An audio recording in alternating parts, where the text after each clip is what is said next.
This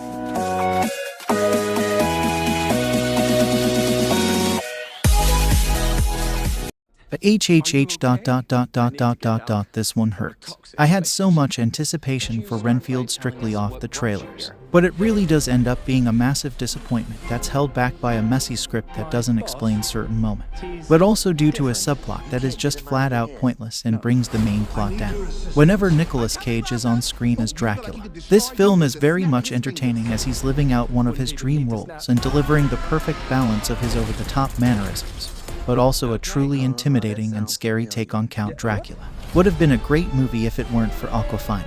She ruined it. Role was not right for her, posture was terrible, and no chemistry whatsoever. However, when we're not focused on him and the very much toxic relationship between Renfield and Dracula, the film is boring with a side story about Awkwafina's clean cop trying to bring down a drug ring and potential dirty cops within her force. One that never comes back around to tie into the film's story at any point and could have been completely cut from the film, making it more focused for true unrelenting gorehounds and Nicolas Cage fans only.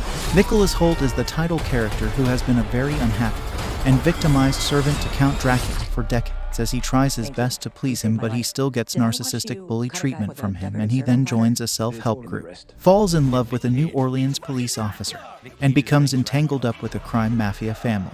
The chemistry between Cage and Hoult is great, and everyone else does an equally great job in this non-stop violent blood and guts bloodbath. Wildly entertaining black comedy comic book movie if you can take the graphic violence. A little outlandish and absurd in parts with some humor in it that falls flat, but still great horror entertainment all the way. The hyper-violent action is very fun to witness despite moments of blatant CGI. But this film could have been this year's upgrade, as all the ingredients were there to make this one of the year's best films.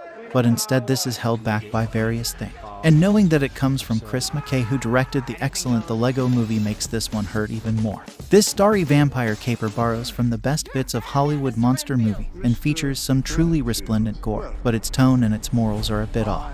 The 1988 movie Vampire's Kiss, about a lonely Lothario with delusions of vampirism, may have flopped at the box office, but it did help establish Nicolas Cage's idiosyncratic performance style. Perhaps inevitably, he has now brought his eye-popping instincts and shouty charisma to the role of Count Dracula, with most pleasing results. Cage Dracula doesn't have top billing here, however. That goes to his longtime servant, played as a meek but mighty Englishman by Nicholas Hoult. In this modern-day telling, Renfield's bug-eating is the source of his super strength, not a mark of madness, and he wants out of what he sees as an abusive relationship with his over-demanding boss. But his breaking free is complicated by a blossoming romance with Rebecca Quincy, a New Orleans cop determined to bring a local crime family to justice. In this way, Renfield efficiently sucks only the best and bloodiest lore from decades of Hollywood monster movie.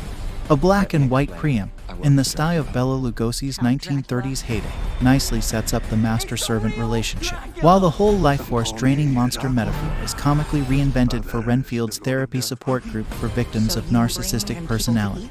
As you'd expect from a movie originated by Robert Kirkman of the Walking Dead zombie franchise, Renfield is also resplendent in gore. Dracula's grotesque visage, decaying in reverse as he gathers strength, is a prosthetics triumph, and in one fight scene our hero rips an opponent's arms from his torso, then uses the severed limbs as clubs to batter his next victim. Cool. This may be all good clean comedy horror fun, but more unintentionally stomach-turning is Renfield's carefree depiction of gun violence in a period when real-life US shooting deaths are soaring.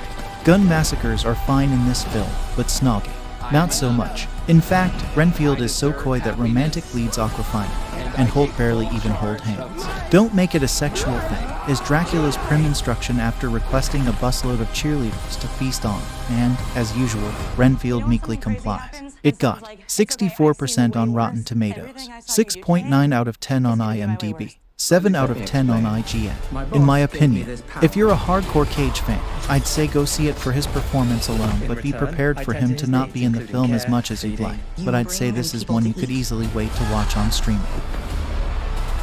You're like the... Some call me the Dark One, others the Lord of Death. To most, I am Dracula.